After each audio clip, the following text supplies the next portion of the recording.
ابو محذورہ رضی اللہ تعالی عنہ، ابو محذورہ رضی اللہ تعالی عنہ. ابو محذورہ اپواد نشتا پا دیلو سپیکر وینن سچل دے ولی. ابو محذورہ رضی اللہ تعالی عنہ آغا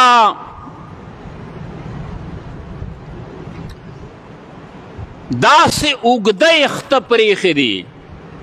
دا ما خبر واوری خان، دا ما دا احادیث مبارک و دا غٹو غٹو کتابونو نراجمه کړي دي.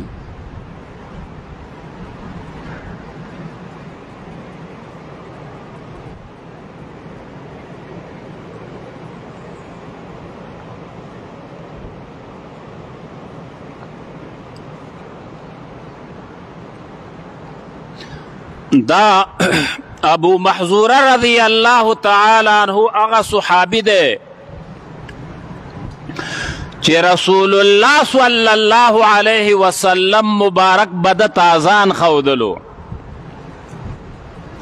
نو چی آزان بے دل خودنو نبی علیہ السلام بدا خپل لاس مبارک دد پدے سر پدے اختو باندی خیو داسی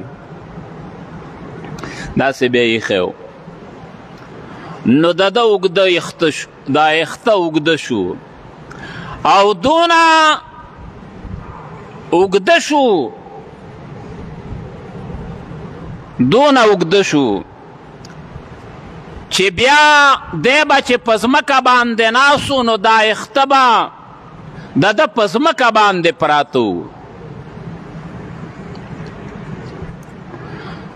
نو صحابه کرام دا خو حکم شو لکه خدغه شو، صحابه کرام ورته وی ابو محذورہ دا اخته کټ کا، دی دونه اوږدو اختو ته څه ضرورت دی چې دا دونه اوږده اخته پریښې دی.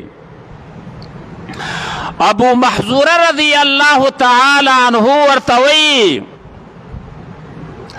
ابو محذورہ رضی اللہ تعالی عنہ ورته وی دا اخت سنگا کٹ کما.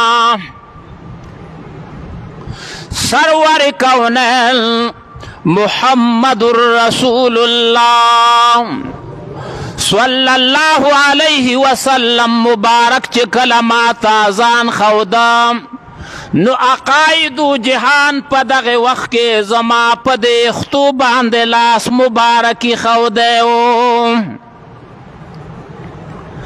دا هغا اخت دی چی پا اگدی دو باندے دی، دا دا کٹ کولو اخت ندی، دی باندے محمد رسول اللہ لاس ای خودے دے.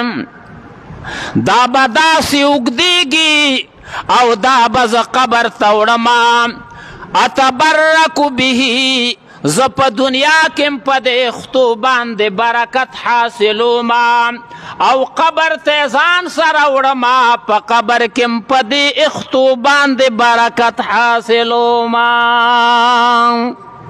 زب پا قبر کم برکت حاصلو ما. نن خو منگ برکت هم نمانو کنا دا برکت وی پا کس شیده عجیبہ محبت دے سڑے ورطا بالکل حیران شی.